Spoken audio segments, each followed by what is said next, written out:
Real Country 550 and 92.9 WAME, Statesville. Real Country. Welcome to Racing Roots with Hamm. If you don't know our host, David Hamm, he's a 25-year NASCAR veteran, engine builder, and jackman. Live every Monday evening, we have a new guest From the racing world with their stories, their paths, their racing roots. Sponsored by Jersey Cape Yachts. Now here's our host, David Hamm. And good evening, everyone. Welcome to Racing Roots with Hamm, live on 550 AM, 92.9 FM, and DHammiam on YouTube. So if you're driving home, wait till you get home, and then you can switch over to YouTube. Otherwise, listening on the radio, it sounds perfectly clear and fine as well. But we got our guest this evening. We have Eddie Lanier the first and Eddie Lanier the second. I guess that might be somewhat appropriate. Are you known as the first? They just call me Eddie. Yeah. You were the first, right? Yep, I was the first. Yeah. If one's good, then two's twice as good. Oh, yeah. You got that right. Try to tell my wife that, but it don't always work. We're not having children. Yeah, well, no, I didn't mean it that way. Yes, thank you. Gosh, you got me sweating over here. Boy, you sleeping tonight. Hey, listen, I always dig myself into a hole during this whole show, so that's part of the excitement, I guess, of the show. That's right. I try to get my jabs in whenever I can. And she does. Believe that. Yes, I do. Oh, yeah. So Eddie Lanier is I call you a legendary engine builder because you started out at Hamm and Moody, and then you worked how many years did you work in racing, NASCAR? 41 years. 41 years. 41 years. Yeah, that makes you a legend. Yes. Well, a living legend. Makes me experienced, that's for sure. Yes. So, yeah, and a lot of your years were over with Earnhardt, which is exciting too. Yeah, the last almost 20 years was with Childress Racing and building Earnhardt's engine and quite a few other ones. Okay, yeah, very good. So I actually put together a little video, and it was supposed to play if someone clicked on this video to watch it, and I'll just have to put that live some other time. But it's on here. Maybe I'll post the link here in just a little bit. But it's a nice little promo video. It shows your Earnhardt back in the 1990s when he won, I think it was like 9 races that year, something like that. In 1990, I believe we won 9 races. Yeah, and the championship, which was most importantly the championship. Oh, yeah. Because you were a part of 4 of those, right? Yeah, but the 4 of them at Childress, with Childress, you know. Mm-hmm. Yeah, with Childress. Earnhardt, right. Mm-hmm. Yeah. But a total of, what, 12, 13? Overall, I've been part of about 14 different championships. Okay, yeah. That's very good. Yeah. So I've been around a while. Yeah, you've been around a while. So, and we'll go back to the beginning here in a little bit. Tracy, you might want to leave that on. It's hot. And that was, for some reason when I come in the studio, felt like the heat was on. Yep, that's fine. Normally I turn it off because I don't like to hear the blowing in the mics, but it's better than water dripping in the mics, right? Oh, yeah, for sure. Yes. But like I mentioned, we'll go back to your very beginnings here in a little bit. But what I'd like to hear first is where, you were working at Hamm and Moody, and then you actually worked. You were there when Robert Yates started working. Yes, I was over the fitting bearings. Mm-hmm. Had a area where we fit all the engine bearings, rod and main bearings, and that's what I did when they hired me. And I did that probably for 6 or 8 months, and then Robert came in, and then he took over the job that I was doing. Mm-hmm. And when I left, then I started building race engines. That's what I really wanted to do, was build race engines. So yeah, Robert took over the job I was doing, and then I went to building race engines, and wasn't too long after that to where Robert wanted to start building engines too, so he did, and everybody sort of fit their own bearings the way they wanted to. Okay. Yeah. And it worked out pretty good for both of us, obviously. Mm-hmm. Yep. Yeah, it did. That's sort of like when I started working at Robert Yates Racing. That was kind of how we did it. We did everything on the engine at that point. Well, I say everything. I mean, we had guys that put the heads together, but we did all the assembly. You got to fit rods, bearings. Yeah, it was a little different back then. Now it's more like a sort of assembly line now, but an engine builder had to do all of it back then. I did even the honing and fitting the rod and main bearings and pin fitting and stuff like that. I had to do it all. So. Yeah. Yep. That But was it's fun. yeah. That's what I like doing too. Is doing the whole engine. I mean everything. And then when you get it done, if it goes and wins a race or whatever, it's like you feel like you accomplished so much. Yeah. You know. Well, I always tried to, if my team won a race and if I built the engine, then I took credit for the engine. If someone else built the engine, then they got credit for it. I only take credit for the ones that I actually assembled. Yeah.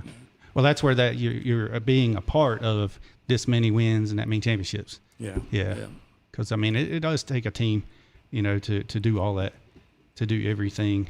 It's like, you know, you have a piece of the puzzle, and if let's say you had 10 people come together, y'all put the puzzle together, y'all accomplish something, kind of thing. Sort of like that. Oh yeah.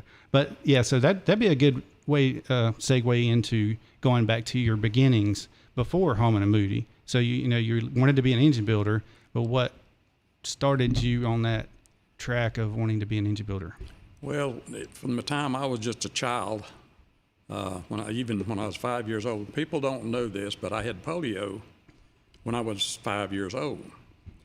And the kids that were in the hospital, I was in the hospital for about a year. And if one of the kids would break a toy, they'd just bring it over to me. My mother told me this. Oh. They said, just take it to Eddie, he'll fix it for you. And that's what I did. So That's neat. I was always mechanically inclined. So as time went on, you know, when you're young, you think, well, I sure like to build Richard Petty's engines when I'm grown. And I was just fortunate enough to be able to do that.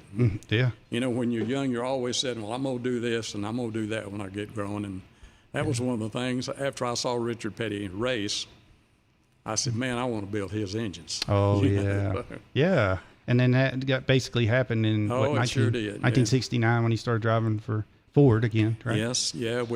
He left Plymouth and drove the Ford that 1 year, and they assigned me. I had been building engines for Bondi Long, and he decided at the end of '68 he wasn't going to race anymore, so that left me without somebody to build racing engines for, so they just selected me to do the Ford engines for Richard. And Richard and Maurice come over to the shop one day, and this is just a little story, but it's true. We all of us guys had a little air conditioned. Four of us had air conditioned rooms where we get in. It was probably about 20 by 20, something like that. Mm-hmm. And when Maurice and Richard come over there to talk to me about doing their engines, Maurice couldn't understand why he was getting an engine builder that had built engines that blew up a bunch of times, and it wasn't me. So I sort of got a little bit hot with him. I said, let me tell you something. Yeah. I think I can build a race engine as good as you or anybody else can. And Richard saw he was there. Just us three were in there. That's all that were in there. And Richard saw I was getting a little hot, and Richard said, well, I feel like I can drive a race car as good as anybody can, so we're going to win some races, ain't we? So as luck would have it, we went out to Riverside and had to go out three different weeks in a row because the rain had washed it out 2 times. And lo and behold, we won the race. The third trip out there, we won the race. Okay. And I'll tell you another little story too. That's on the way back, we had to come when we met. After the race, Richard said, you see me at the ticket office when you get to the airport. So when I saw him up there, I went over there and he said, where's your ticket? Oh. And I said, here it is. And he said, give it to me. So what he did was he gave it to them, and they get me a first class ticket so I could fly back to North Carolina. Yeah. First class with the Petties. Oh, that's nice. So I really felt like I'd done something special. Absolutely. You know? I hadn't heard that story. That's great. Yeah. Yeah. Well, a lot of people never heard that one, but yeah, I like that one. That's see, that's legendary, as I mentioned. But Maurice told me before the race started, he come up to me and said, now, Eddie, if we win the race, it's yours. If we blow up, it's yours. Oh. Yes. We went out and had a real good day. Oh yeah, that's great. I thought you were going to say he was going to say I digress or whatever, you know. But when the race was over, he got gone, and I didn't see him until we got to the airport. Yeah. Okay. That was just Maurice asked him. That was Maurice. Yeah. I saw him. He was at I'm sorry, that was Dale Inman. My bad. Yeah. It's been a while back. So yeah, Dale Well, I Emmons liked them another all. legend. I always got along real well with all of them. Kyle Petty called him Uncle Morris. Yeah, yeah. Yeah. He called him Chief or Morris. Dale Emmons called him Morris. Okay. Yeah. Because Kyle was telling me the story about whenever he was a jack man and a tire changer, that kind of stuff, and then he said Uncle Morris was up on the pit box, and he looked at me and asked me how many lug nuts did I hit, and he held up. He was like 5, 4, 3, 2, and then he held up one finger. So he's talking about how Richard had to come back in. The king, he called him. Well, I used to help not Richard, but Morris change the front tires. He changed front tires, and sometimes I would carry the tires, but I always helped him change his tire. And back then we didn't have the lug nuts glued on.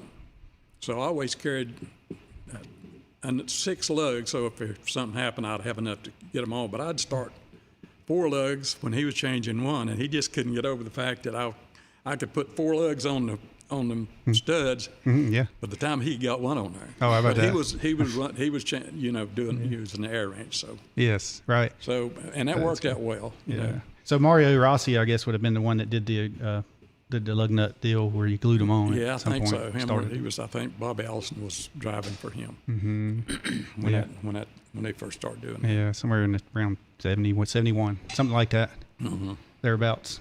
The year I was born, the year the Winston Cup started too, in 71. When I was born, they said, we're going to name this the Winston Cup. I don't know. Well, it worked out well. It did, yes. They were a terrific sponsor, no doubt about it. Yeah. Yeah, I like the way Earnhardt, when he would win and whatever, and he would, T. Wayne, he would thank him, whatever. Yeah. Well, T. Wayne was a good friend to everybody. You know, he'd walk up and down the pit road before the races and talk to everybody just about, Especially if you knew you'd stop and talk for a little bit. Yeah. I didn't get to meet him. I wished I had, because I went to the track, in 95 to 2001. Yeah, he was a good guy. So he really was. Sure, I was around him. So now we're at the 75th anniversary of the NASCAR. We had the 50th back in 98. The 50th, yeah. So it's been 25 years since Time then. flies. It sure does. That's what I'm thinking too. So, Bryson are you streaming yet? Yeah, we are. Oh, sorry, Bryson. You're, Go for it. yeah, we're streaming on TikTok over here. So, All right. Hey, y'all. we got Hey, a few TikTok. viewers on there checking us out. Yeah, it's the 75th anniversary of NASCAR. It's also the 75th anniversary of North Wilkesboro on Wednesday. So, Yes. Speaking And- of which, yeah. And our buddy Bill Blair. Is that what you're going to talk about? yeah, I wanted you to talk about Yeah, it. there's Okay. a pretty big shindig going on. Yeah. I'm gonna get up there, but I have to be back here for the Piedmont Folkway show. But our good friend Bill Blair is going to be there because he was at the very first one. So he called me the other morning and he started telling me about it. He's like, well, he said I was there 75 years ago. My goodness. He's like, I was 11 or something like that. He said I don't remember a whole lot, and then he starts telling me all these stories. And I'm like, okay, to not remember a whole lot, Mr. Bill Blair remembers quite a bit, yeah. everything. Yeah. He remembers if somebody in seat number 5 spilled their Pepsi can, and then, it's just crazy. And he remembers all the names. Yeah. I saw Bill Blair here a couple of weeks ago. We had to get together, all the engine builders. Oh, Got yes. together for Down in engine- Mooresville. Mm-hmm. Okay. Sure did. Very good. Waddell Wilson. Waddell was there, yeah, and quite a few of the guys were there. Okay. And there's something else coming up. I saw, who was that? Ed Heinz posted something that it sounded like it was going to involve you. Haven't heard about it. I'll look it up. Maybe yeah, you might have been voluntold. Yes. Is I've that got like that? voluntold Surprise. several times. Yes, you get voluntold all the time, don't you, Tracy? All the time. Y'all met my wife Tracy, right? Yes, we did. Yeah. Yeah, so my wife Tracy's here, and I got Bryson over here to my left. Knew her daddy and worked with her daddy for a number of years. That's right. We were talking about Ken Thompson. Yep. We were talking about Ken Thompson and Willie Thompson. Yeah, and Willie, I can remember one time that I was over at the drill press trying to drill a hole in a piece of metal, and it made a squeaking sound. And Oh. Willie walked over and said, "If you don't mind, I'm going to show you something." So I said, That's a "Sure." nice way of saying it. Yeah. I said, "Sure." So he said, "Just take and put just a little bit of oil on this thing right here, and it'll that bit'll last a lot longer and it won't squeal and it'll get through there quicker too. So Yes. Yeah. after that, I started putting a little cut nose on. Mm-hmm. I was gonna See, we grow all up. have to learn that at Oh, one yeah, time. yeah. That's one of those things. And it's funny how you learn that, and then the next day you learn something else, and the next day you learn something else. And then how many years you been in? 41? 30? 41 years. 41. Yeah, 41 years. And after 41 years, it makes you a legend. Well, I know, I keep saying that. I don't count myself as one, but Yeah. Well, that's all right. We'll count you as one because we like your story. You got a lot, and you have a lot of stories. And I printed this thing out for you to go over some of them, but we'll get to that. Sure. Because we want to hear the rest of your. So what got you your first job in racing? Well, my first job. Let's see. Let me go back. The first job that I had actually building engines was in a company called Standard Crankshaft in Charlotte. And over in one of the corners, they had a place where we rebuilt engines, and anything from hay baler engines to diesel engines, you know. So that's where I did my first engines. But I go back, I missed telling you that I went to Nashville Auto Diesel College when I got out of school. In Nashville, Tennessee. Tennessee. Okay. And Waddell Wilson had graduated from there about 4 years prior to me graduating. I found that out later. Okay. So that's what got me involved when I got out of there. Then I started working on trucks for a couple months, and then I got this job building engines in a remanufacturing company there. Mm-hmm. And while I was working there, Holman Moody ground their own camshafts, but they didn't have a parkerizing unit. That you know what parkerizing is, I'm sure. On most people, it's those little microscopic edges that's on the cam lobes. So we had a parkerizing device, and they brought all their camshafts over to us, and we parkerized them for them. And I met the guy that was over the camshaft department, a guy named Joe Rump. And I got to talking to him. I said, "Man, could you give me a job over there?" And he said, "Well," he said, "I'll talk to somebody over there." So about a month, he come back over there again, brought some more cams over, and he said, "You need to come over to the shop over there this evening." He said, "I got a guy that wants to talk to you." So I went over there, and they put me to work part-time. So I was working 8.5 hours a day at Standard Crankshaft Company, and then I'd go work 4 hours a night over at Holman Moody. So this went on for 4 or 5 months, I guess, and I finally went up to the guy that hired me. I said, "When are you going to put me on full-time?" And he said, "Well," said, "we weren't sure that you could do all of the hours that we work around here." Oh, so You know, so he didn't know that I was working 8.5 hours and then coming over there and working 4 hours at night. So that wasn't a problem. Yeah. But it required you being gone a lot, you know. So when you went to work there, you ended up working more hours probably combined. I did. I sure did. Yeah. Isn't it funny how that happens? Yeah. Oh, it is. But they paid good money, and I could work Saturday and Sunday all day long if I wanted to. And back then, Holman Moody paid anything on the weekend was time and a half, Oh, regardless nice. of whether you'd worked any during the week or not. Okay. So people love to work on the weekend, you know. Sure. Yeah. That was And going if you to went to a race, when you were flying, you got paid for the time you were flying, but when you hit the ground, then it stopped. Okay, that was going to be my. Yeah. Okay. And then when you went back to the racetrack, it started again. So. Oh, how about that? So my Ken Thompson calls it homeless and muddy. Yeah. He does. Every time we talk about that. Yeah. Yeah. He really don't talk a lot about back in those days. He does. Yeah, he won't share his stories. He's just too humble. Well, he worked a lot. He was one that stayed busy because you have to if you're making oil pans and headers and everything else like he did. Oh yeah. You know, because everybody was waiting on their stuff, so he just buried himself in it. Sure. Wow. So he has a paycheck stub that he worked 100 and something hours in 1 week. Yeah. Yes, can you imagine? I went down to 100 and something Holman hours. Moody probably about 15 years ago, right before Harold Elliott passed away. And some of the guys were down there. I got some of these Holman Moody stickers, you know, you see on the competition-proven stickers that's on the fenders. I got all the guys to sign them for me and Very nice. visited with them for a little while, and I'm glad I did. Very because nice. so many of them are gone now. That's right. That's what we say. Yeah, we went down to the new shop, I guess so you call it. I don't know how long they've been there, but it was Lee Holman was It's there. off of Westinghouse. Yep. It's been about 15 years ago when I went down there to visit them. Okay. He called me one day and wanted to know if I had a 429s. You had to have a special wrench to hold the bolt so it wouldn't spin in the rod. And I made the first one and still had it. So when I left Holman Moody, I just kept it. But he called me one day and wanted to know if I had one. I said, yeah, I got the original one. So he said, I'll bring it down to you. Said I got it to him. Did you Oh, get it okay. back? The very original. You got wrench, it back? I got it back to There him. you go. Yeah. Oh, got it back I never to got him. it back, but I just took it to him and Oh, give it to okay. him, you know. Oh, okay. Yeah. I might need one It's of a those now. classic now. Well, I got a 429 I got to work do on. you? Yeah. Well, I ain't got the oil pan off yet. Yeah, well, you might. If you have to start undoing the bolts in it, you Yeah. might. Right. Will you Yeah, want me to probably take a so. second and say hey to everybody that's watching? Yeah, say hey real to quick? everybody. All right, so we have the infamous Dickie Dennis on, Miss Sissy Odalita.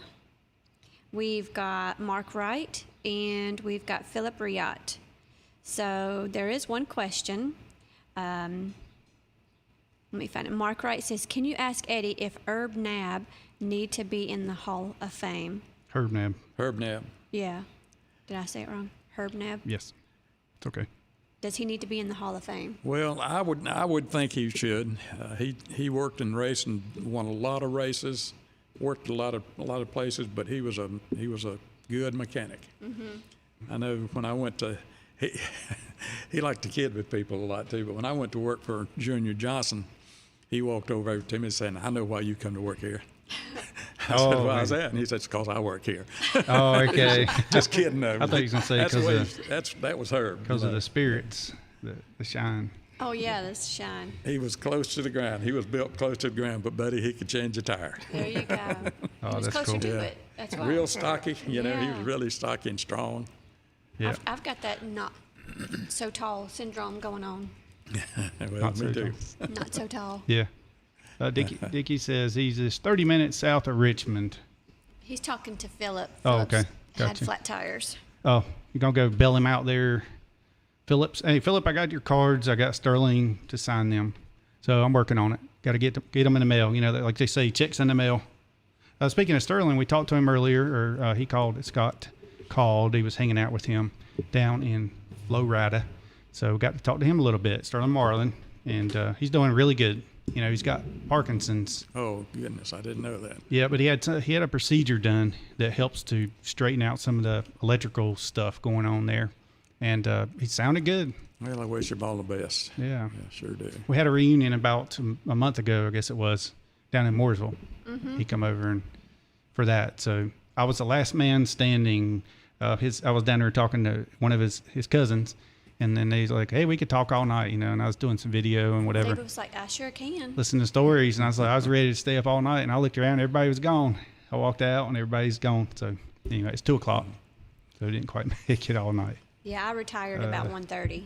I said, okay, I'm Yeah. going I to bed. retire I'm starting to get a about migraine. 10 or 10:30 every night, Yeah. Oh, this was special. and sleep good. Yeah, I usually say I'm gonna go to sleep early, and then I don't. Stay up till about midnight on the computer, That's right. always trying to work on something. But He works with one eye at a Yeah. time. Well, I had trouble going to sleep for a number That's of right. years after I quit work or retired because my mind, you know, in that business, your mind just yeah, keeps going. yeah, it does. And I finally got a doctor that said try this and this, and I tried it, and sure enough, it worked. So Maybe that's what I need. Well, that's what I need. Because, well, my but mind doesn't quit. yeah, but well, okay, and maybe he's the same way. Yeah. His mind goes to, I know, because he worked in racing too. Still do. yeah, I he's still do. there. Yes. Childress. Childress. He's 32 years. 32 years. Yeah. Wow. I'm Re- not old enough to be working somewhere He's 32 in the years. R&D department of it. That's what I did when I first went to Richard. I was going to start a research and develop it, and I did Okay. on the V6s. yeah. And back in the day. NASCAR talked about going to V6s for a year or two there, and then they decided not to. So Yeah, because they were running them in the Busch series, yeah, and Carl Dale- Wagner was big into those. I know. Dale raced some of mine. The very first ones I did was V6, and I changed the oil and then ran on them and stuff like that, and put it in his car. And went to Darlington. I'll tell you a little quick story here. We went to the Darlington to test. First, the first engine that I'd built for him. And he's testing in his bush car at the time. So I was inside there under the hood working on the carburetor. He said, "What are you doing, Lanier?" I said, "Well, I'm changing the jets in this thing. It's got too much fuel in it." He said, "That's my carburetor. Don't mess with it." Oh. I said, "Well, that's my engine." Oh. Yes. Went on just right on, and he just grinned. He picked up a little bit too. Just had it way too fat. Yeah, right. Slower burn. And how do you balance the crank in them V6? Those are tough. I've learned fat and lean, or rich and lean, from listening to him. Yeah. That's not what Gotta the have the common right person fuel knows. mixture. It makes a big difference. Yeah. In everything. And see, he's so adaptive to doing it. It's second nature to him, and he doesn't realize people don't know that it's not common knowledge. Yeah, I do. I take for granted on that, I guess. For granted. But when you work in it for so long, and that's what you do day in and day out. It's just natural, isn't it? Yep, it is. And then, like you said, it's hard to, when you get out of racing, it's hard to slow down. It's hard to ramp that down. And work on that. Yeah. Well, I still pull I still watch the races, most of them, and still pull for RCR. RCR cars, yeah. And if his car falls out or whatever, then I pull for the car's got his engines in it. There the you RCR. go. Yeah, there you go. That's a great plan. Yeah. Got to pull for your son too, right? Do you go to the racetrack?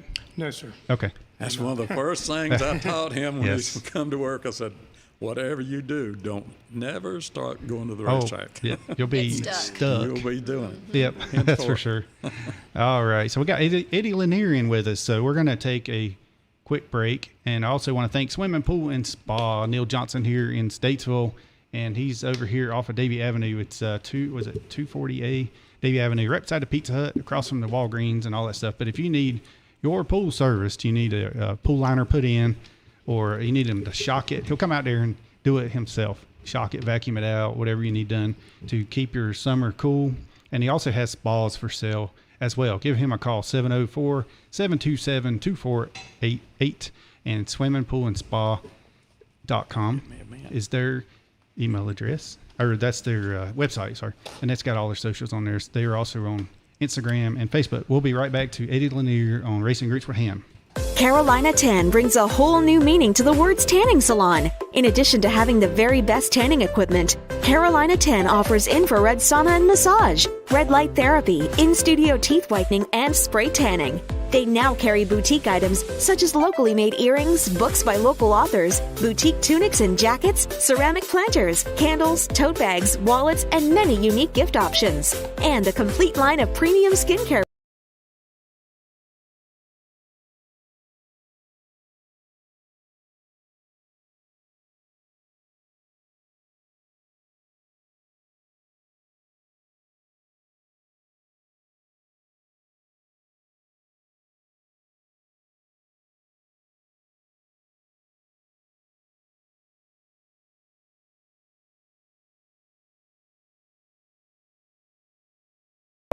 Fully insured and bonded. For your free estimate, call 704-880-3713.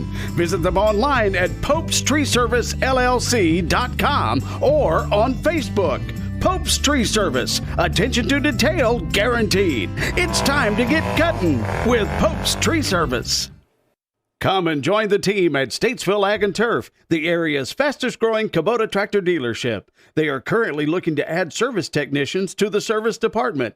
The job will require experience on working on diesel engines, hydraulic systems, hay tools, lawnmowers, and some small engine repairs. They offer the following benefits: above average pay based on experience, vacation package, personal time off, medical and vision insurance, 401k plans, paid holidays, and paid manufacturing education. Join the team today at Statesville Ag and Turf, 2457 Simonton Road in Statesville, or call 704-873-2088. Let me try and set a scene for you here that you know all too well. It's a hot, muggy evening. You finish supper and you say, let's go sit out on the porch.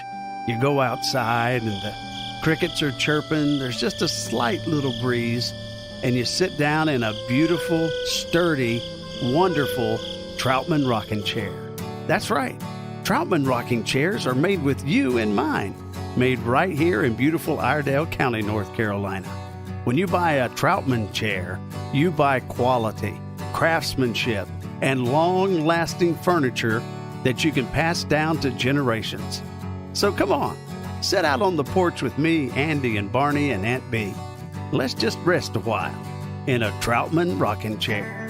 You can find your Troutman rocking chair at Fort Dobbs Hardware, Gigi's, Little Shaver's Woodshop, Union Grove General Store, and many other retail outlets in the area.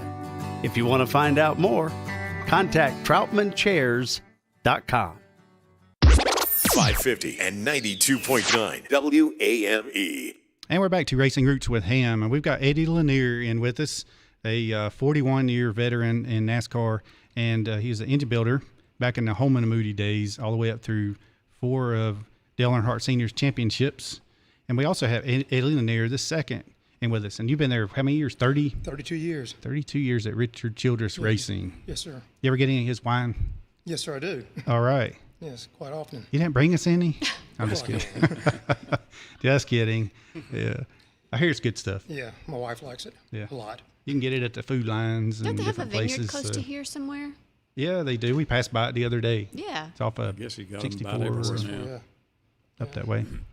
What was that? I guess he's got them different places now. Yeah. Oh, he does, don't he? Okay, yeah. The only one I knew of was the one up there off 64 and 85 in that area. Yes, the vineyard. He has wine everywhere, but only the vineyard. Okay. That's what it is, where he grows the grapes and makes the wine is up there, but then he sells it everywhere, pretty much. There will be no wine before it's time. That's exactly right, yes. And then, yeah. You know what? When you say that, all these songs start going through my head, but I'm going to let that go because that's what I do is music. That's part of that racing thing. It's like our brains just go, go, go. Squirrel runs by. It's like a race car. You know. Yep. Anyway. Hard to get them slowed down. That's for sure. It's hard to change gears and bring it down, woe it down. It's hard to take caution. It's hard to take pit stops and all that kind of stuff. I was always real nervous until that first pit stop. Mm-hmm. After that first pit stop was made, I wasn't nervous anymore. You know what? I was the same way. It's crazy, but that's... What is it about that? I don't know what it is. Mm-hmm. Yep. Instincts take over. Well, unless I messed up, then I was like, well, my nerves were still high, and then I was like, all right, now I gotta wait till after the second stop, you know. Try not to mess up again. Yeah. And I don't mean mess up like, you know, I mean just every little minor thing. I noticed it, even if nobody else saw it. You know, I noticed it. Oh yeah, he notices everything. Mm-hmm. Oh, I just got a text message from Cliff Champion. Oh, yeah, I remember Cliff. Yep, sure do. Cliff's been around a long time, too. He has. He's a great one. What does Cliff say? He says, great stories from Eddie. Yeah. I'm glad y'all are enjoying them. Yeah. Stay tuned in. Tell your friends, because... Good to hear from him. Yeah. If anybody's got any questions, make sure on the YouTubes you put a big Q. Yep, that's right. Put the Q on there so we know where to pick them out. But his uncle also, his Bill Champion. You remember Bill Champion? Remember him driving. I believe his car number was 10. Yeah. So he's another legend. Yep. And they got the name for it too. They're champions. Yeah. But and his uncle. Yeah, that's right. His uncle also raced motorcycles too back in the day. Yeah. So we need our drummer back. And then they were big. Yeah, that's right. They were a big part of the Ricky Rudd's getting started in NASCAR racing. So very good. All right. So when you went through Holman and Moody, and then what made you? Well, they ended up closing in the 70s. Yeah. What happened? I had left the Petties and went back and just opened up my own engine shop and shop where I worked on engines and cars. And I was doing pretty good with it, and I'd bought me a new Ford pickup. And I was over to the dealership to get some service work done on it, and I heard somebody holler, "Hey, Eddie." And I didn't know the guy's name was Bill Hammond. He owned the dealership there, but I never had met him. So I looked up, and he was waving at me to come up there. So I won't talk to you. So I went up there, and he said, look, he said, I just wonder if you'd be interested in taking over as my service manager. And I said, well, Bill, I said, I've got my shop going and got all my equipment and everything. I'm doing pretty well with it over there, enjoying it. He said, well, I'll pay you good money. And said, if you want to sell me your tools, he said, I'll just write you a check out for everything you got. Oh, wow. So after he said that, I'll come home and talk to my wife about it. Because if you're working for yourself, you know, in a small way, you got to work day and night to make ends meet. Right. So we just decided we'd take the deal. And, you know, if he'd buy all my equipment, which he did, I had more equipment in my shop than he had in his shop. Had Dynavisions and stuff like that. I could hook up the instruments to the car, you know, see what was wrong with them. Yeah. But he put me to work, and I worked for him for about 4 or 5 years. Not 4 or 5 years, 2.5 years.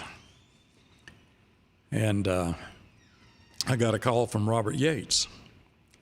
Robert Yates was working for a guy named Parky Knoll. I don't know whether you ever remember Parky Knoll engines. No, I don't remember that one. But Robert was working for him. He said, I need somebody to come and help me down here at Parky's. And said, would you be interested? And I said, yeah, I'd be interested in it since you're there. So I went down and talked to him and come back and worked him a 2 weeks notice and went down and went to work for Parky. And Robert was there, but what Robert failed to tell me was he was going to go to work for DieGuard. Oh. So I worked there 2 weeks, and Yes. Robert was gone. Oh, my God. And he later told me, he said, I know I snookered you. Yeah. He said, but I couldn't leave Parky without somebody that I know could do the job for him. Well, that's So, nice you of know, him. You know, he filled his spot. and so eventually, when I was working at Parky Knowles, I got a call from Junior Johnson, and Harold Elliott was working there, doing engines for Cale. Yeah. He wanted to know if I'd come to work for him. I said, sure, because I wasn't real tickled working with Parky. You know, he's one of them kind of guys that if he'd send you somewhere, he was always wanting you to go get something for him. And if he sent you over to a table to get a pair of pliers, if there's 2 pairs of pliers over there, you better bring them both, or you automatically brought the wrong one. Oh, So, I got you. Yeah. it's just the way he was. Yes. So after a couple of years of that, there's a lot of things that I knew to do the engines to make more power and everything, and he just wouldn't do it, and so I felt like I was just spinning my wheels there, you know. So when Harold called me from Juniors, I said yes, I'd be willing to come. Just let me know when. Yeah. He said work a notice and come on, so that's what I did, and that's what got me in the door with Junior Johnson. But I'd known Junior Johnson from the time I was working at Holman Moody because Leroy Yarborough was driving their car, and Bob Allman built the engine, so they were always coming up every week to get engines and stuff like that. So I met the guys, you know, through Holman and Moody. Yeah. Wow. Did you see this? Was it 63.5 Ford they had down there? That let's see. I think Leroy Yarborough drove it. It had 3 different drivers drove that car. Junior Johnson. You sent me a picture of it. And yeah, it was 1963.5. Freddie Lorenzen. Yeah, I believe that was the other one. Yeah. Very cool picture there. And I remember when the 63.5 fastbacks come out, you know. Oh, Yeah. I don't remember that. Yeah, it's been a long time ago. A little bit before my time, but you're talking about Harold Elliott. He was a good one. He and I knew each other before he ever went to work at Juniors. He run an engine shop there in Statesville for a short time and wanted me to come and work with him in his shop, and we just couldn't get it together. I was afraid that I'd wind up having some bills to pay that I didn't make, so Yeah. I just decided not to. But when he needed somebody to come to work with him up there, he called me, and so I went to work, and we worked together up there for a number of years. Yeah. And he was one I really thought a lot of, and we would ride to work and back, and we were just constantly throwing stuff at each other about doing this and that to make more horsepower or longevity and stuff like that. Was any of that coatings? Well, he got into the coatings right after he left there. Okay. I think. Yeah. Yeah, but I remember we used to take some stuff and have him coat it for us. Yeah, that's where I really got to know him, by dropping off stuff over there. I went in to see him, called him one day right after I'd retired. And wanted to know if I asked him if I'd be all right to come down and visit with him. He said, sure, come on down, just any time. So I went on down there and got about dinner time, and I said, where do you go for eating? He said, well, I usually eat here. He said, but I know a barbecue place we can go to. So we just hopped in my truck and we went to the barbecue place and come back, and I visited for a little while longer, and I got ready to go. Walked by his secretary, and she said, you must really be something special, because Harold never goes out with anybody. Yeah. So that made me really feel good. But Harold was a good guy, and we got along well. We never had a bad word with each other the whole time we worked together. Yeah, very nice guy.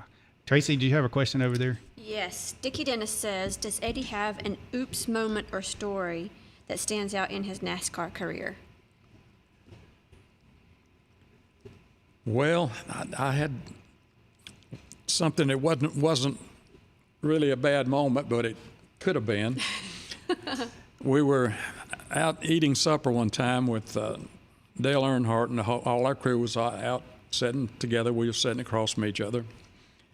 And Dale kept putting his finger up on we were eating French onion soup. Had cheese on it. So Dale just looked at me and just sort of put his finger up on his mustache like that and moved it a little bit. And the second time he was looking straight at me and did it again, I caught on right then. But what happened, I'd got some cheese up in my mustache. Yes. But being he's a good guy. If you know, he could have made that. He could embarrass me big time if he'd have wanted to. Sure. But he was a good guy. If you knew him and knew what he did and everything, he was a good guy. But he loved to go fast. You know. Sure. But he didn't embarrass me, and he could have. Yeah, right. That shows how good a guy he was, pretty much. And a lot of people didn't, they didn't like his driving style because he's very aggressive. That he was. Yeah. But he won a lot of races. It's the only way you win. Yeah. He won championships. Well, I remember one time he was following the guy and he couldn't get around him, and Nudged him. he got on the phone. He said, you tell that guy ahead of me, but I can't say exactly what he said, but he said, you tell that guy ahead of me, if he don't let me by him in two laps, I'm going to get by him.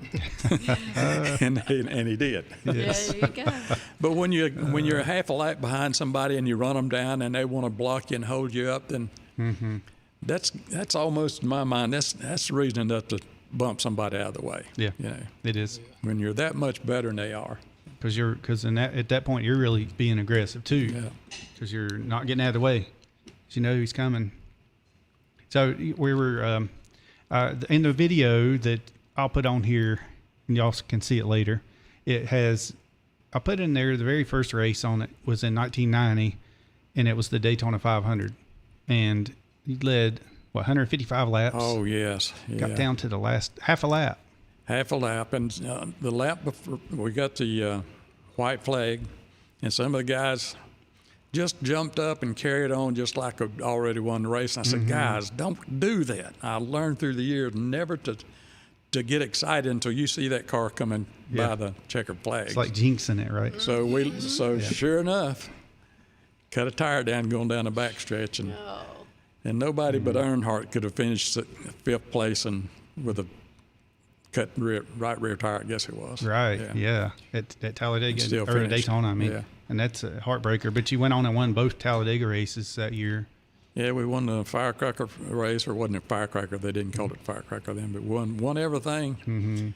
Richard told me early in the year, said if we win all four of these restrictor plates, I'm going to give you a tremendous bonus. Yeah, sure. And like that one race getting it. Yeah. But when the end of the year come, he said, Eddie, he said, I can't give you what I said I'd give you, but I'll give you some, and he did. I got enough bonus that first year to pay my house off. Wow. And have money left, so. Very nice. So yes. that was a good bonus, And I made good money too. In the video before the race, they had Dr. Jerry Punch in front of the car, kneeled down, talking about this is the same car. They brought it back from Daytona 500, and so let's see if Earnhardt can win it again. and they said that the engine builder, the engine guys had been working all night, overnight, whatever, to get as much power as they could out of these plate engines, and so it worked. Yeah, we worked awful hard at it, and there's a lot of things that during the off season we knew we had to run a restrictor, so we did a lot of testing with different things. And before we ever went to a racetrack with the engine, with a modification we'd made, we always had a NASCAR inspector come by and check it and tell us that whether it was okay or not. And on occasions they'd say, no, you can't bring that to the track. So we didn't. Oh, okay. You did it before you got to the track? Oh yeah. I got you. Yeah, we'd have them come to the shop and make sure it was okay. Yeah. Yeah, because that's the worst thing is to get to the track and then get they make it hard for you. Yeah. And you didn't want it to look like you had an illegal engine, and I can truthfully say I never built an illegal engine, but one time. and it wasn't for a Winston Cup car, and it wasn't raced. Oh, gotcha. The guy didn't race it. Yes. There's a story I could tell you about that too. It wasn't Marty Robbins, was it? No, I built his last race engine. I did build his very last race engine. That's Marty Robbins. very cool. You can tell us the story if you want. Well, the statute of limitations is It's Gone. It's gone. yeah. that's fine. What was it we were talking about? Yeah, there you go. No, it's fine. Yeah, that's cool. It's Marty Robbins. Did you get to talk to Marty at all? I'd get to see him a little bit at the racetrack. I never become real good friends with him, but he was just in and out of the car pretty quick, you know. Yeah, right. And I had the other cars I was taking care of too. Sure. Yeah. So Marty's one of those that I always ask my guests whenever if they had a chance, if they were around back then in the late 70s or 70s and early 80s, because I know he passed away in 82. So. Donnie Allison was one. He told me the story about Marty Robbins, and so I like to tell that one. But I know he got to hang around with him quite a bit. Yeah, they did. I'm sure. Yeah, Donnie and Bobby and Richard. He just raced for the fun of it. He wasn't there for points. He was there because that's something he wanted to do. You know? Yeah, I believe he wanted to beat Bobby Allison at Nashville though, pretty bad. But well, that was home for him. So yeah, that's right. Yeah, because he would race at Nashville, and then he'd jump, get after the race, he would go over to the Grand Ole Opry and try to get there, or the Ryman, and try to get there, in time for his set.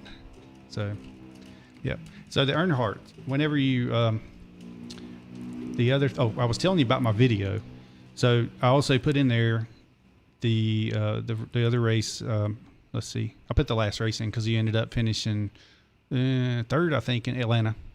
And then, because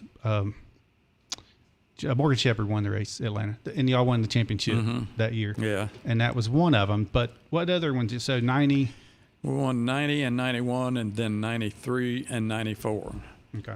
At beginning of 1994, I told Richard I wanted to back down and not be under as much pressure and do something different. So he said, I've got 3 or 4 different things here that you can do. So you just pick out what you want to do. And one of them was building the engines for the truck series, and I wanted to run like 10 or 12 races the first series. So, so I said, well, just let me do the truck series. I can work 3 days a week and do that, Mike Skinner. So we were fortunate enough we won the very first championship with him too. He won some bunch of races and that was a cool truck too. I like that. And he was my right hand man too. Eddie was my good. He worked with me there, so he knows all about it. We worked together for 17 years. Oh, okay. Before I retired, we worked together for 17 years. Yeah, very blessed. Yeah. Very. Yeah. We didn't have to argue about nothing, and we sort of, when we start doing an engine, we sort of leapfrogged the thing. He'd be doing one part, and I'd go to the next, and he'd go to the next. We each knew what the other one was going to do. Right. Sure. And that's nice. So it made it easy, and we could get an engine put together, and we would question each other. Did you do this or did you do that? We would make sure that if I didn't get it, he would, and vice versa. Yeah. So. Yep. A lot of people don't realize that, but when you're building an engine, you have to absolutely make sure everything is tight. Everything's torqued. Oh yeah. And it helps to mark it with a paint pen, whatever.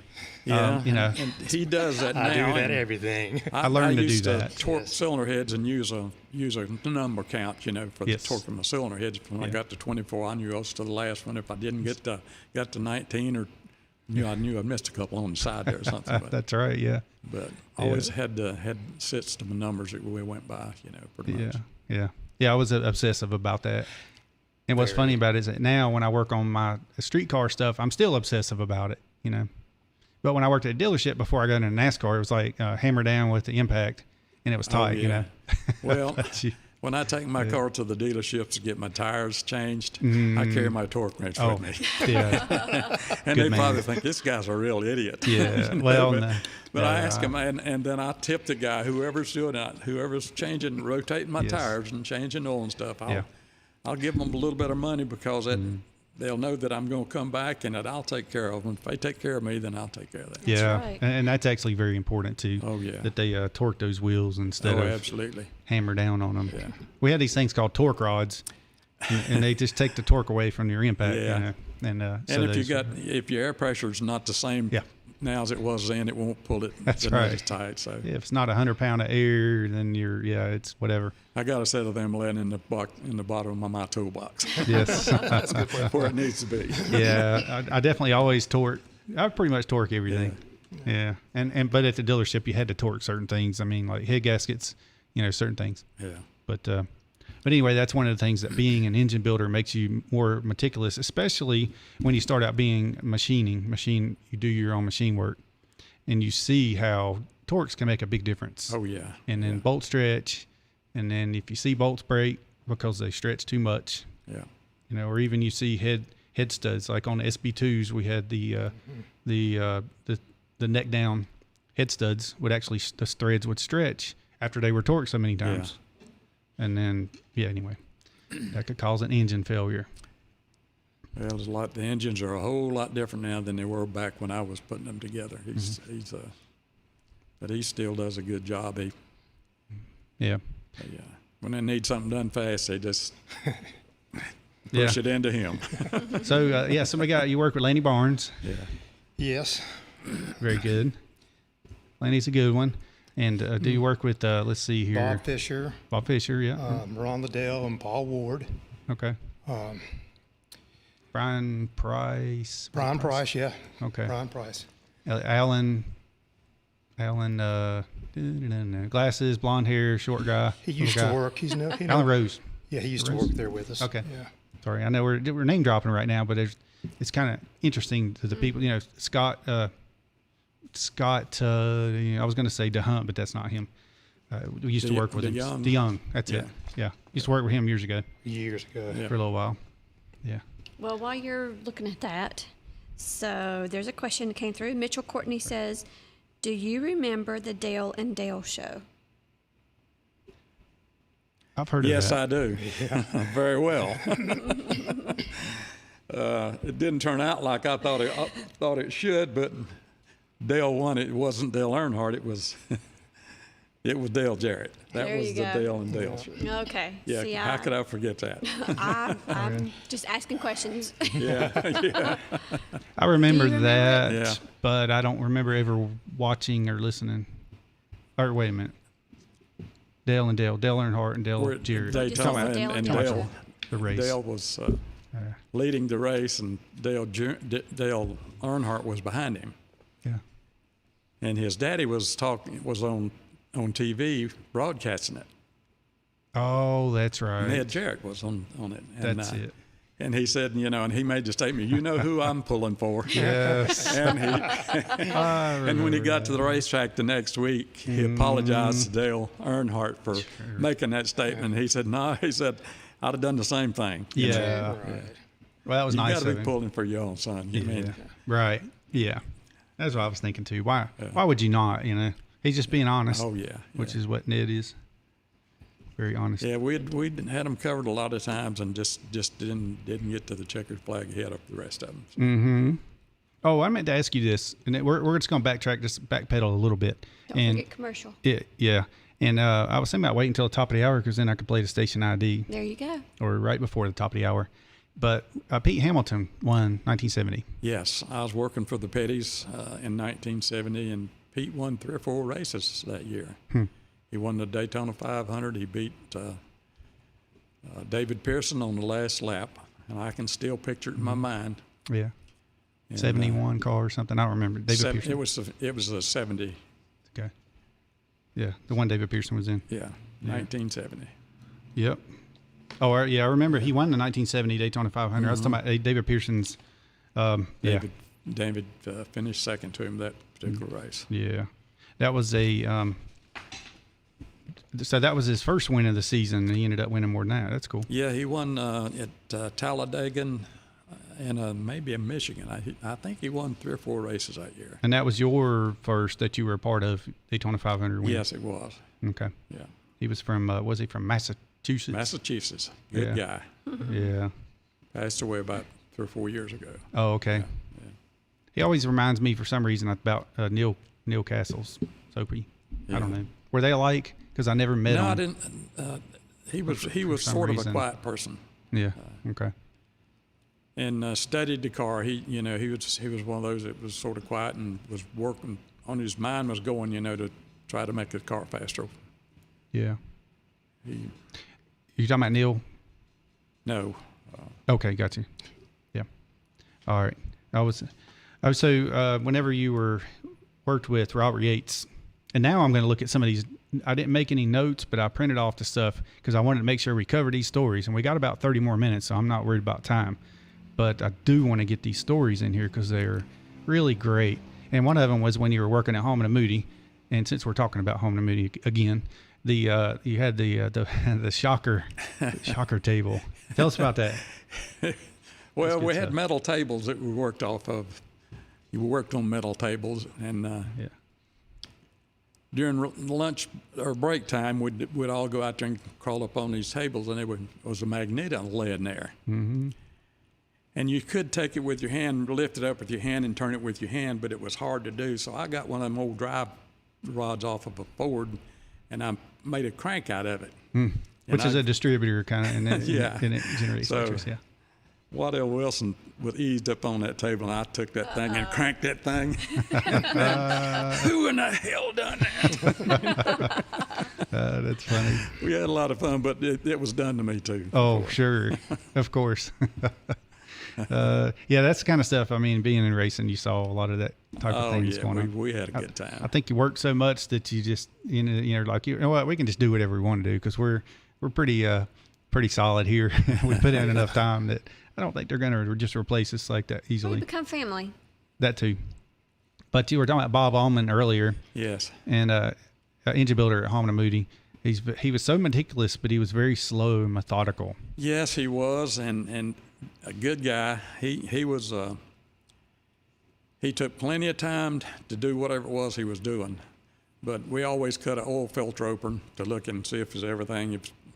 Once we run it, we just look at it and see if everything was okay. Mm-hmm. And his oil filter was always cleaner than anybody else's. Yeah, no silicone no silicone and no dust off of rags and stuff where he wiped the oil off. There's nothing like that in his. And I thought I was clean. I tried to keep everything clean too, but my clean nut. But his was always cleaner than mine was. Yeah. So tell us about the turtle though. He was so slow. Oh yeah, he was so slow. Well, somebody found a turtle outside, and I'll never forget this. And they put the car number on it, and I believe I forget what the number was. He put his car number. It was took a magic marker. It's hard. Well, he built for 26 car, right? Yeah. Oh my. He built the engines for Leroy Yarborough and Juniors. He was driving for Junior at the time, but he put his car number on it and put it inside his little assembly room, and he just hit the ceiling when he saw that. He didn't think it was funny. Everybody else did, but he didn't. Yeah, that's great. All right, so we're going to go over a few more of these stories when we come back, and because there's some good ones, and we got more to get to, but we're going to take a quick break. We'll be right back to Racing Roots with Hamm and Eddie Lanier. Country 550 and 92.9 WAME Statesville. Mac Molding, the plastic molding, metal, and manufacturing company, is looking for you. With over 100 years in business, Mac Molding is the place you want to be and to work. Mac has openings for manufacturing operators in molding and finishing and injection molding technical support positions.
Proud to say we have been caring for our patients in our community since 1996. Our pharmacy offers a personalized customer service experience you expect from a locally owned store. To help you with your prescriptions, all 4 Banner Drug locations can deliver your medication right to your door. You can call in your prescription refill order, or better yet, use the convenient refill button on our website, www.bannerdrug.com.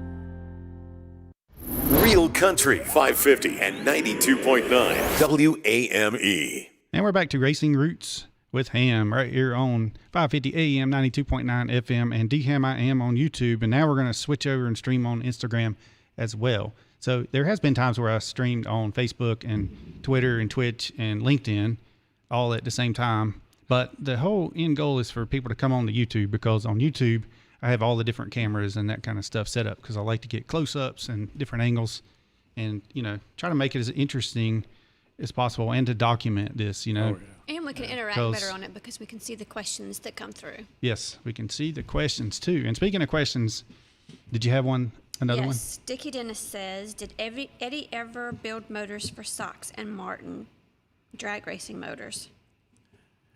No, I never built any engines for the drag racing teams, but I do remember that car when he had come off the line. I watched him race, and sometimes you'd get up pretty close to him, and that car would just, when he'd drop that clutch and that thing, it'd come off the ground about 2 times, and he'd be gone like a rocket. That's scary. I never will forget that. It's the first car that I ever saw that actually jumped off of the ground, off the pavement. Wow. When he took off. That's crazy. And if anybody had ever saw him early on, they'd tell you the same thing. Mm-hmm. Did you remember Gap and Roush? I remember the name, but yeah. So I know they raced. Well, Dave Lyle was one of the drivers. Richard Petty raced in the NASCAR drag racing series. Yeah, he run 43 Junior. Was the name of Richard's car. There you go. And they didn't do that for very long, though. No, they didn't do it long. They had a terrible accident there with him, and he didn't. Yeah, he got up in the grandstands, and he was done after that. Yeah. Cool. Pretty bad deal. There was a guy, Dave Lyle, that he was like employee number 45 with Roush, and he raced in that series too. So he's going to come in next month in June. I remember the name, but I can't put a face with it. He's in his 80s now, but he lives down here now. So that'll be cool. It'll be good to hear about that because I don't hear much about that. And in a way, you don't even realize that NASCAR had their own drag racing series. Well, when you miss somebody, you don't see them for 15 years. It's hard to recognize some of them. I know a lot of them couldn't recognize me. They'll have to ask you, and I'll have to ask them what their name is or who they are. I know you, but I can't put a handle on you. That's it. I know I've had a lot of guests come in that I worked with them. I traveled with them saw them at the racetrack, and that's really all I knew them by, seeing them at the track. And now they look a lot different. Oh, yeah. As I do. A little bit heavier. Well, I used to have a whole lot of black hair, and if people remember me from racing, they could remember a lot of black hair. Yeah, that's right. Yeah, because you got a lot of those racing cards, like Max cards and all that. I put them all on my website, racingroots.com. I still get an average of probably 3 or 4 a week, you know, to sign, and that's been a long time ago. That's been close to 30 years when they come out with those things. Yeah. I don't make any money on them, incidentally. Somebody's making some money, but it's not me. Yeah, I know. I've got a bunch of them myself, but I didn't bring them in, though. Put your headphones on if you got them over there. Yep. So you better hear who we got calling in here. Hey there, who we got on the phone with us? Oh, this be the Bandit. The Bandit, Mr. Gail Wilson. Yeah, buddy. How about that? How's my friend doing? Yeah, I wanted to say hi to Eddie, and you're doing a great job, man. I think a lot of that, man. I worked with him for a long time and enjoyed every bit of it. Well, I tell you that I don't know a soul that has anything bad to say about Gail Wilson, and I'm the first one that doesn't. I can tell you. I've always thought so much of you. You know, you're a big help to me a lot of times. You know, in years past. You know. Well, I appreciate that. We had some good times, ain't no doubt. Oh yes, we sure did. But had lots of good times winning races and a lot of second places there too, didn't we? We did. We done a whole bunch of them. Yeah, if we'd have got that turned around, I believe we would have won in 9 seconds. At least. Yeah. That would have been at least. Yeah. But I just wanted to holler at you and say a big howdy. Good to see you on there. You're doing a great job. Well, I appreciate it, and it's sure good to hear from you too. And hopefully, I'll get to see you here before too long. Hey, that'll work for me. We'll holler sometime. Hey, Gail, before you leave, you got anything that he's not going to tell us about that you want to tell us? No, not really. It can't really think anything. That Eddie done like Henry or somebody would have. You know? Yeah, exactly. I could tell you some things about Henry, but I won't. Yes. There you go. Yeah. Oh, yeah. Well, anyway, you guys have a good one and enjoy your time with Eddie there. That's great. Well, thank you for calling. Good to hear from you. Yeah. All right, my man. Okay. Yeah. See you now. All right. Okay. Thank you. Talk Bye. to you soon. Bye. Hey, he's a great one there, Mr. Gail Wilson, the Bandit. Yeah. If you want to take him off, you can. We need to get him in sometime and get you back on here, and then maybe get Kenny Thompson on. Oh, I'd like to see. You know, Everybody wants Dad to come on. Yeah. Dad. yeah, we just can't. We just can't make it happen for some reason. He's yeah. I don't know. I don't know if he thinks. Kind of over it, I guess. Well, yeah, I guess so. Or he maybe.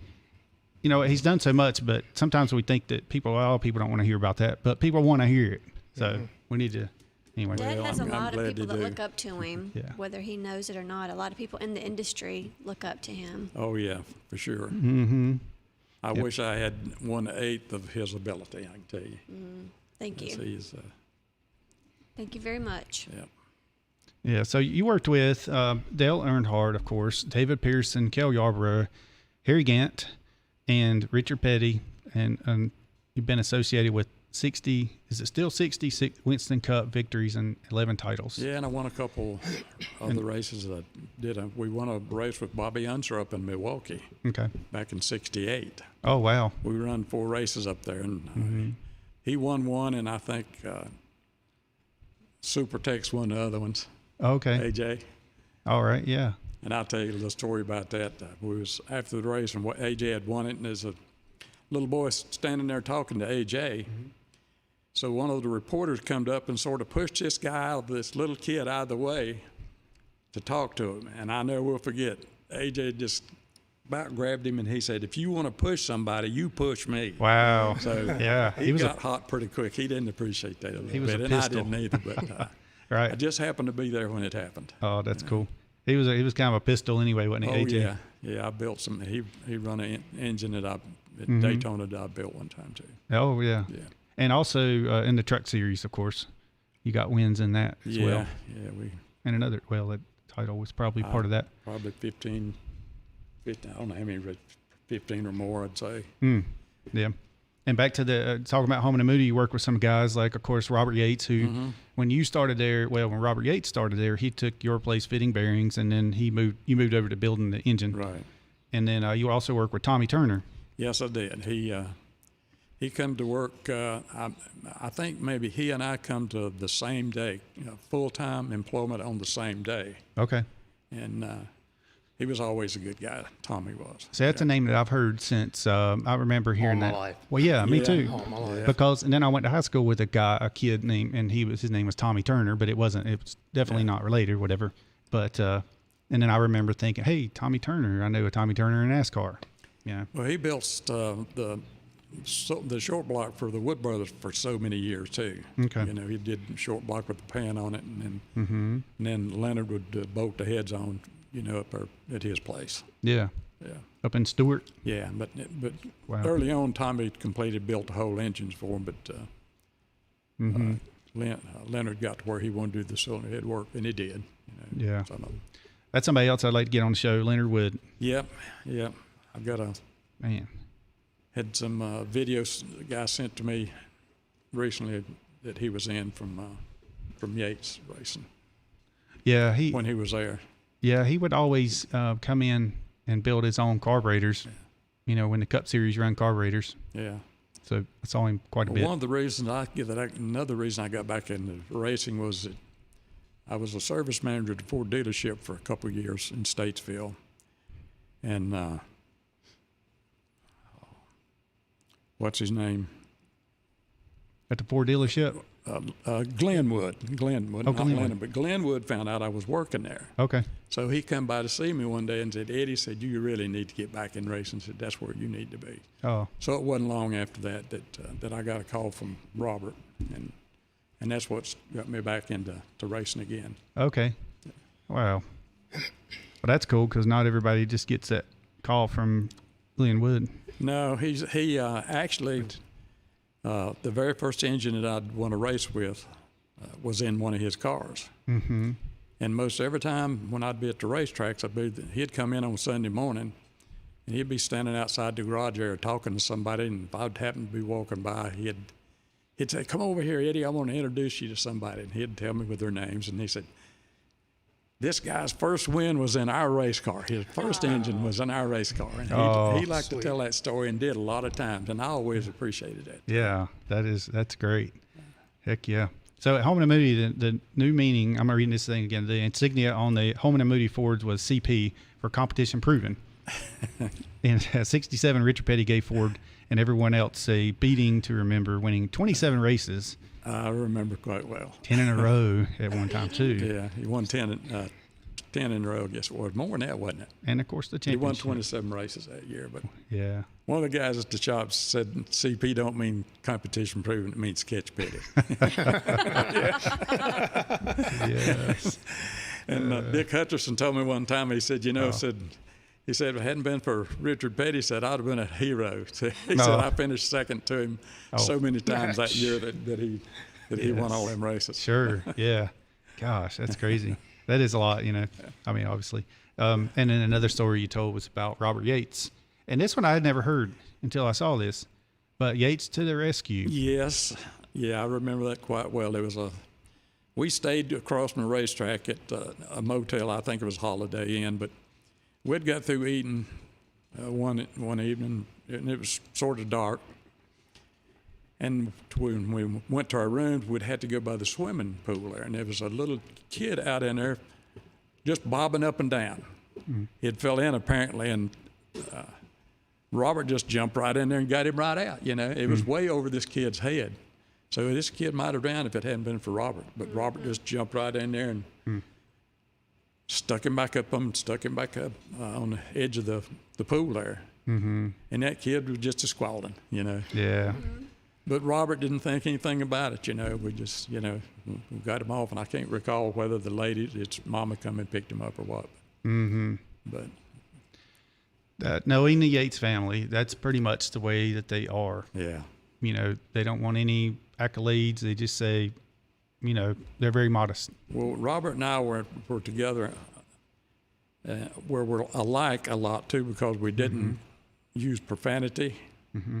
he didn't, and I didn't, and so many people did. Yeah. And in later years, as I was working at Childress Racing, I could, you can hear people over in the next room saying, "Oh yeah," cussing or something. Yes. And if I happened to walk through there, they would stop. They wouldn't do it. Yeah. And I always appreciated that. That was respect. To me. That was respect. Yes. You know? Yeah. But that's just the way it was with me. It was almost like a prerequisite to work in racing, but yeah, I was the same way. I didn't do it. The only thing that would ever bring me to say something I shouldn't have said if somebody said something about my kids. Oh, I can tell you one time when it happened at RCR. Sure. And I was, Fighting man, mad. I was hot at the time. You was fighting mad. Yeah. There again, statute of limitations is up. So There you go. Yeah. go right ahead. Well, Around that's, that one there. That's fine. Move on around that. He says, I'll take a pass. All right. Let's talk about good times. Yeah. I'm not, never was a fighter, but I almost was that day. Yeah. Hey, I The Papa understand. Bear came out. Oh, yeah, Mm-hmm. yeah. Yep. Oh, so the other, let's see another story here. No thanks. I worked for Junior Johnson from 1997 to 1982. Harold Elliott was head of the engine department. I helped him in 78. I built most of the race qualifying engines for Kel Yarborough. Yeah. And that year, Kel won his existing record third straight championship. Yeah. So you actually, okay. See, that was my favorite driver back in the day. Yeah. Well, back then, after I come to work at Juniors, Harold, I did most of the engines. Okay. Harold, Yeah. he did what he wanted to do. He might build 2 or 3 engines a year, and that'd be it. And I did the rest of them. I did the qualifiers and stuff. But I enjoyed it. But Yeah. I had heard that Kel was tighter than 2 coats of paint. Yeah. I've heard that. And he was. What happened at Christmas party, he come around and give everybody, he'd call them their bonuses. Mm-hmm. And I'd heard that he didn't pay very good, so I said, well, I'm not going to open mine until I get home. So I didn't. And sure enough, when I got home, that big bonus was all of $50. No. And I said, man, I've tipped the waitresses probably 2 or 3 times that much all the year long, following him around to them races, Yeah, sure. And here he comes up and writes on this check, bonus, $50. It was a check. So me and one of the other guys sent it back to him. Oh. We said, man, you need this worse than we do. If that's all you can afford, you need it worse than we do. So there's 2 of us sent it back. That's funny. Oh my gosh, yeah, I know. That's I've heard that about him before too. But he that year he won 10 wins and 23 top 5s, 8 poles, and only 2 DNFs. He was a driver, though. I'm telling you that. It'd be hard to say that Earnhardt was as good as I ever saw. Yeah. But Kel Yarborough was all the way around. I'm telling you. And Eddie's heard this story, but he told me one time. He said, Eddie, if you ain't gathering that thing up every lap, you ain't going nowhere. Yeah. That's what he told me. Yeah. And he was. Okay. His car didn't have to handle for him to get around the racetrack. He just got it around, Right. slipping and sliding or whatever, Yeah. He was a scrappy little fella. He was. Yeah. He was one you wouldn't want to tangle with. Sure. Proved that in 1979 Daytona 500. yeah. Yeah. It's Donnie and It took 2 of them, didn't it? Donnie and Bobby. Yes. It took 2 of them to get him. That's funny. Get him down. Yeah. Donnie Allison says that he was telling me this because he likes to talk. He does. He just tells it all. And he was talking about Bobby would start the fights, but he would finish them. Well, I used to do a lot of testing with Donnie too. We went to a lot of racetracks. We were at the first race car at Michigan, first race car at Dover, and I believe with the first race car at Talladega too.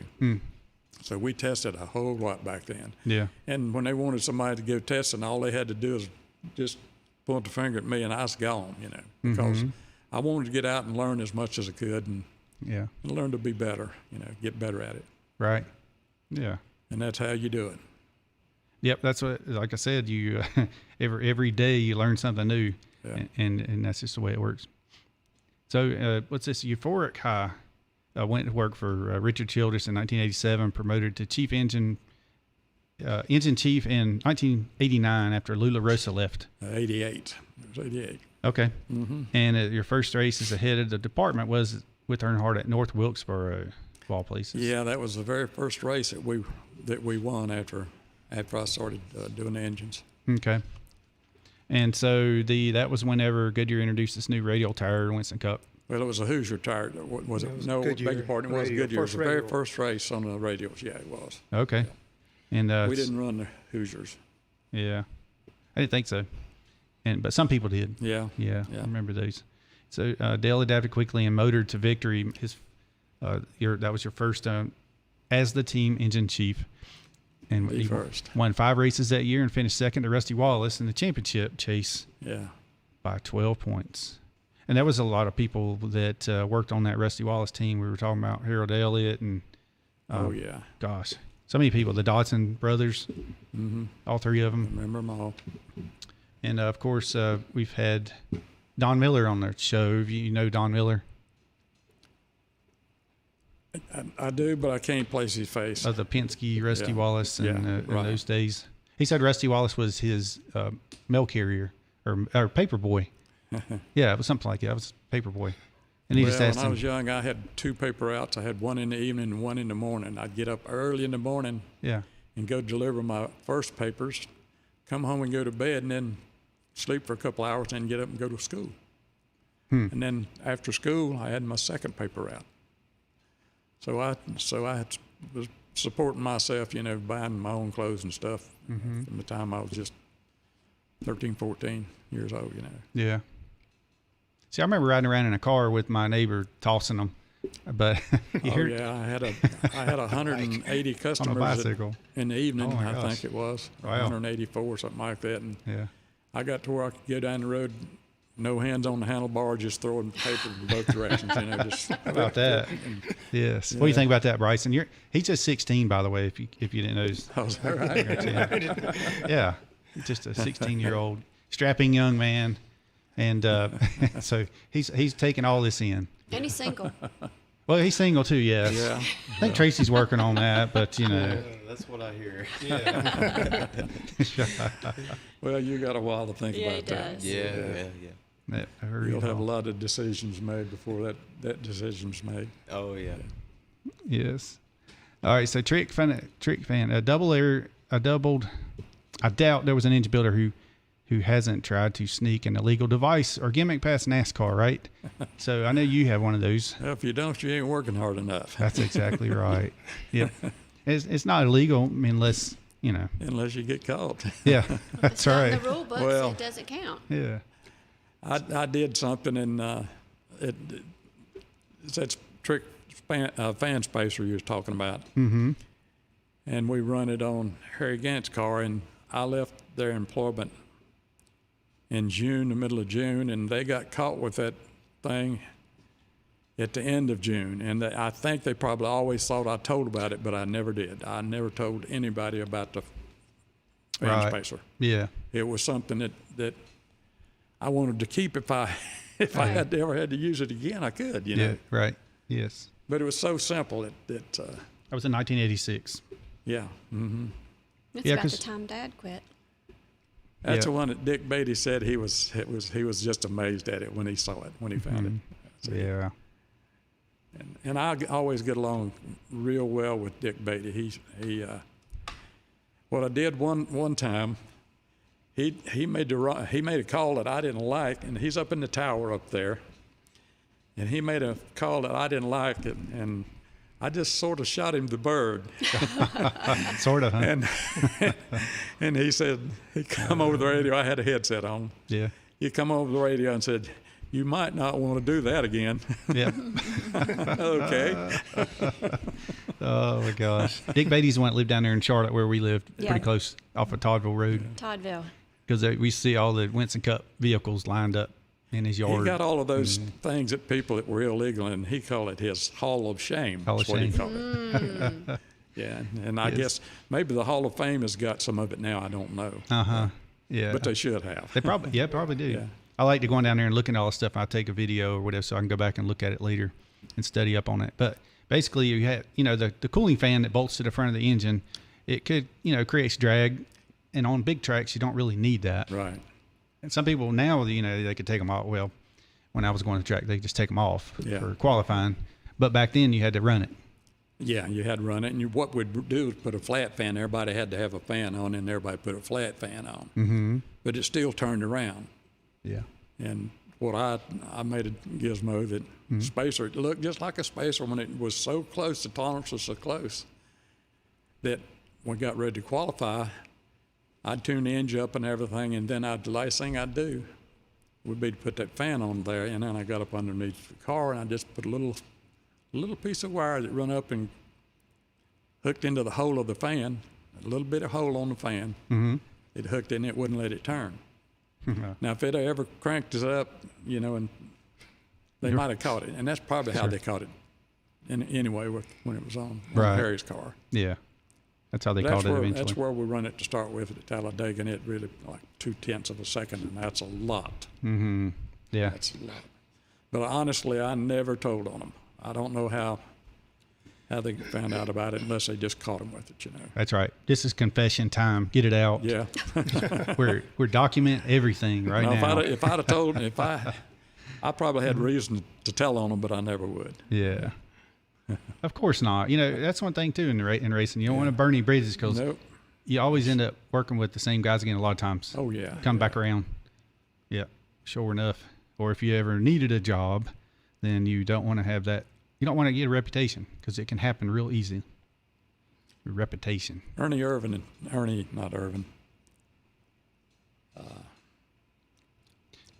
What was his job? Elliott. Ernie Elliott, yeah. I'm having a hard time remembering things. There's so much going on. Yeah, there's a lot. But he and I used to sit down on pit road and talk a lot. We were good friends back when he was the crew chief. Yeah. And we'd throw stuff against each other. If I was having a problem with something, or if he was, we'd get around and tell, maybe not say exactly what, but this is probably what you need to be looking at, Yeah. But I felt like he was a good friend, a really good friend.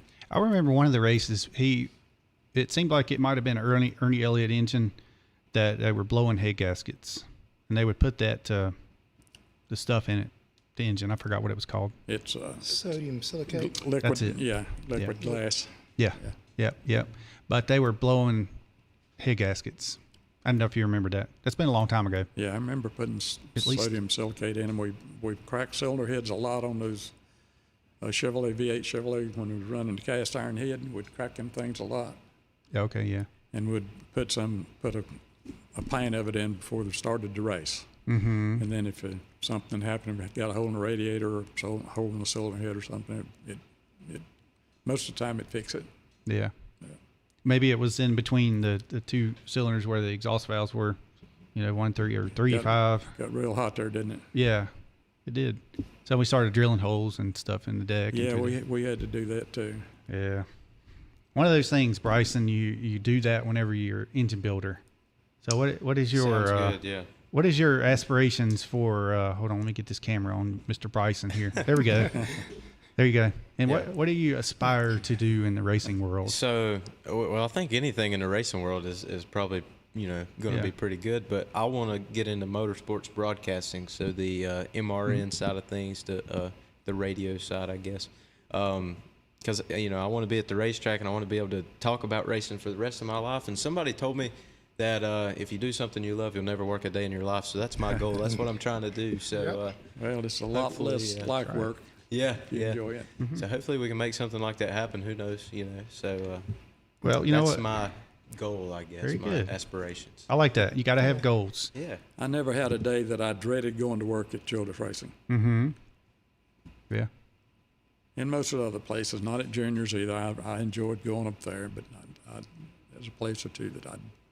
Yeah. I know one thing. It helps whenever you feel like you're working on something that has the possibility to win every week.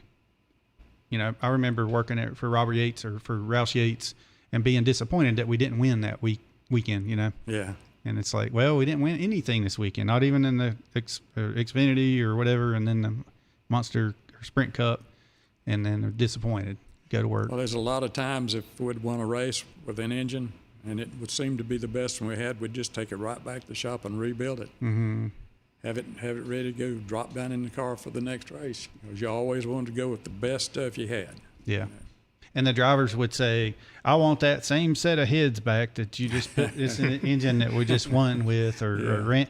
That ran really good. Or if the car wasn't set up right, or it wasn't, they would say that was the engine. The engine was, something's wrong with the engine. Harry Gant used to say, I can tell Yeah. whether a race car is going to run good as soon as I get out on pit road. He said, I can tell whether it's going to run or not. Oh, wow. When I wind that thing up going down pit road, I can tell you whether it's going to run good or not. Oh, that's cool.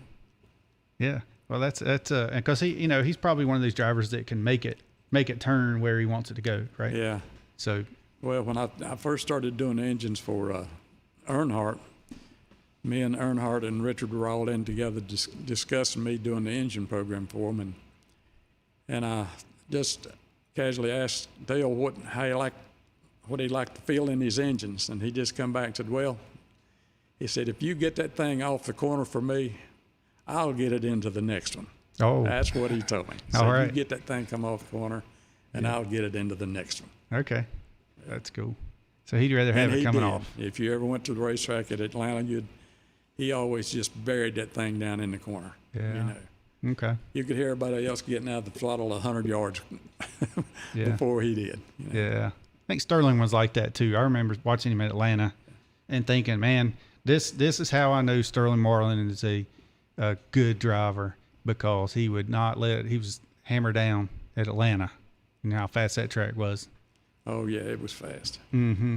It was fast. So after you left the team, and this is where I think you were talking about Dick Beatty there. So happy birthday. The Engines guys wanted to help our boss, who shall remain anonymous, celebrate his birthday, and they hired a belly dancer. Yes. Richard knew who did it. Oh, okay, yes. So that was the deal. Do I need to elaborate? No, we're good. That's it. So no longer anonymous. He said, now, I owe you one, Lanier. All right, so here's another one. We had the rental car at when you worked for Hona Moody. Yeah. Daytona Speedway. Yeah.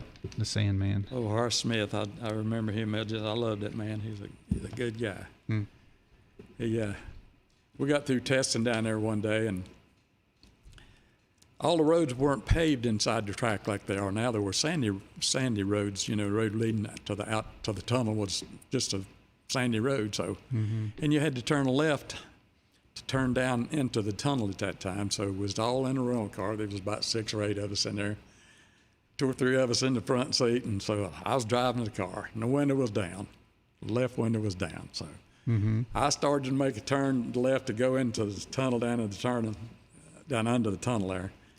And Horace just reaches up and threw that thing up in reverse. Oh. And when it did, that put it in reverse, and it spun the wheels backward and threw dirt all over me. Oh. I don't know how I threw it inside, but it just so happened as we got turned, it threw dust and dirt all over me. Wow. And he just laughed and carried on. Yeah. I just never will forget that. Yeah. Now, what did he do? He worked on engines. He helped Waddell a lot. He helped Waddell for a long time building engines. It was Horace Smith. Horace Smith, yeah. Mm-hmm. Okay. Yep. And you won. Oh, this is another one. You won the Clevite Engine Builder of the Year. And let's see. That was after I guess, would that have been the same year, 1990, when you were winning all this and won the championship that year. That was your first one with Earnhardt. Yeah. Mm-hmm. And you had gained some horsepower, the combination suited with Earnhardt's driving style, and you swept the 2 Winston Cup races at Talladega and won the Pepsi 400, which is the July race at Daytona. Yeah. And finishing with 9 victories, 18 top fives, and just 1 DNF. And that was a 26-point margin over Mark Martin for the championship. Mark Martin always came so close to winning a championship. He finished second. And it's like, oh, man, he finished second again.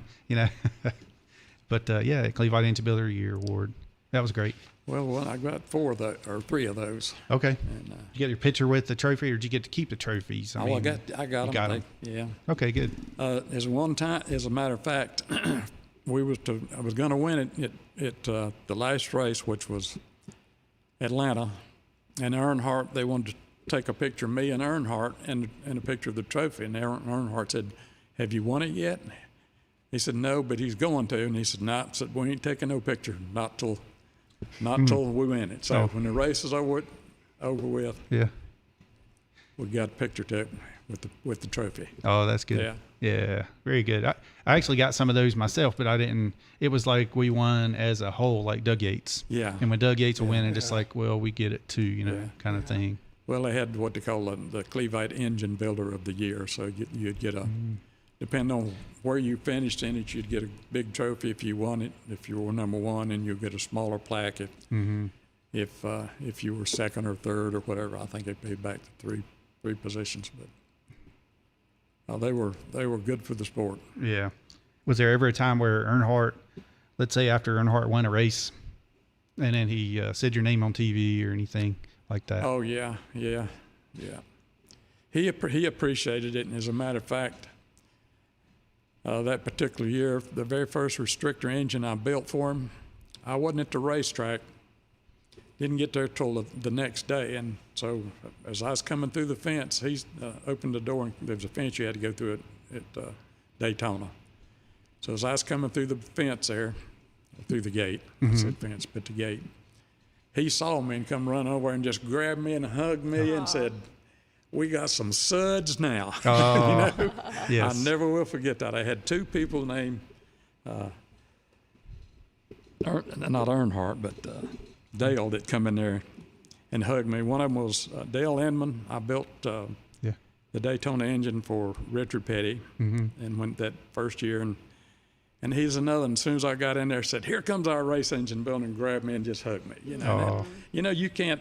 When a driver does that, you can't feel a whole lot better than that. Yeah. That's just as good Sure. as getting a ring. That's as good as winning the race. Oh yeah. And they appreciated it, and they showed me that they did, and that made all the difference in the world. Yeah, definitely. That makes you want to keep doing it more. Oh yeah, it does. So I mean, you must have done a good job of it. You give them 100%, that's for sure. Oh yeah, because I mean, he won the next 3 plate races. So if you have a driver that would come through the shop and tell you occasionally you're doing a good job, you would work harder for him than you would for one that you just naturally would want to work harder for him. Yeah, for sure. Yep. We had some that would never say anything at all, wouldn't even come to the shop, or might come through and never say a word to you. Yeah, right. If you could say anything to Dale Earnhardt right now, what would you say? Thank you for the really good times we had. We had some good times together. And he appreciated it, and he showed it on the racetrack. If you had a good engine, he would get it. He'd get the most out of it. Yeah. Gosh, that had to be so exciting with him as a driver. I can still remember being up on top of the truck, clocking the time sometimes, and you watch them going into turn one. It's so far away, but they're just flying. You just wonder how in the world could a guy drive a car into the corner that fast, Yeah. But he loved going fast. Yeah. He loved it. Wow. That's good stuff. Do you have any more Earnhardt stories? Anything you can think of? I know he played pranks every once in a while and that kind of stuff. I know he was good friends with Neil Bonnet. Yeah, he was.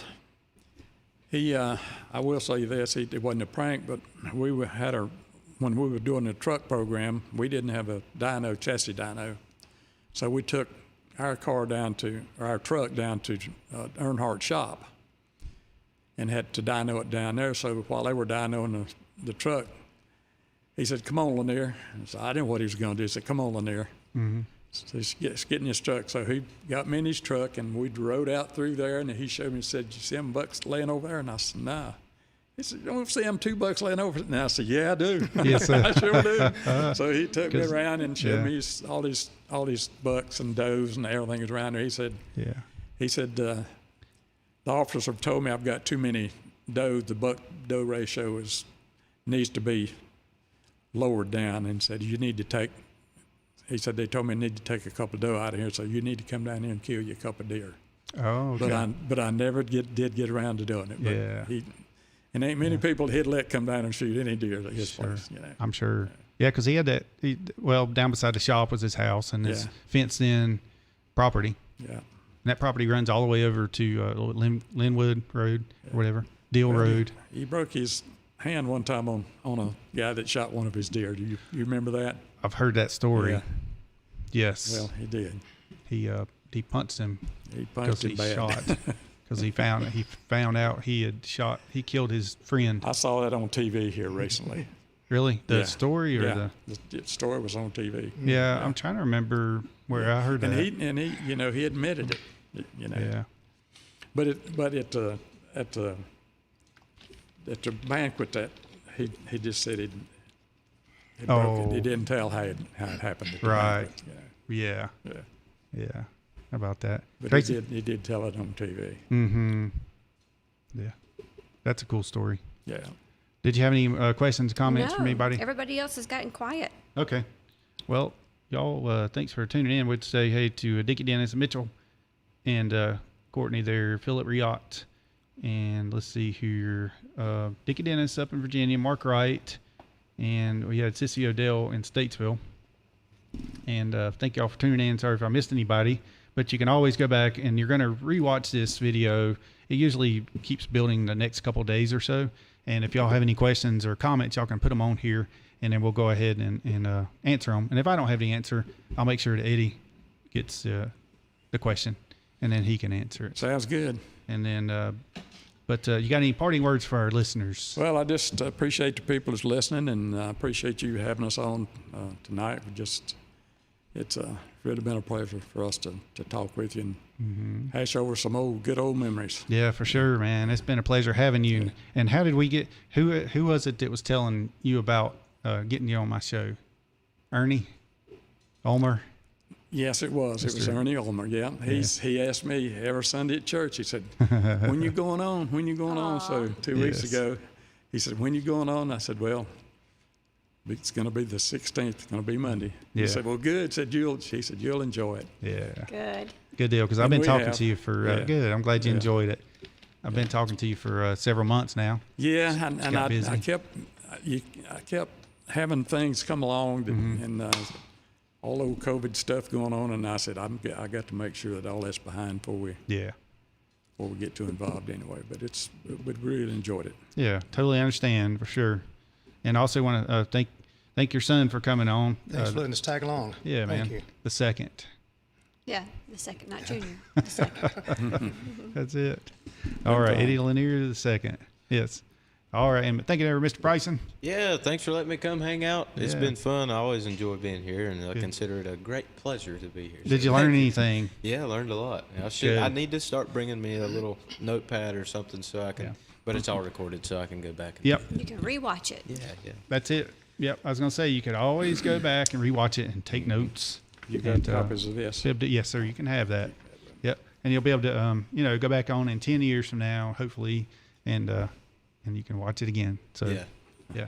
And thanks, everybody, for tuning in. And check out my website, racingroots.com, for this. And if you want to, all my other stuff is DHammiam.com. And hit the like button if you like.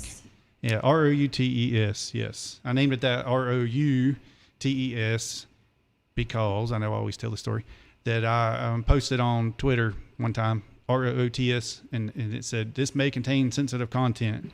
So I was like, you got to be kidding me. So with my grandmother being from Australia, and it's kind of like roots, I thought, you know what it is? Like your path, their story, their racing roots. And so I changed it to ROUTES. I always think of Route 66. That too. Yep. Yeah. Been on that many times. I know you have. Not. Sure have. Mm-hmm.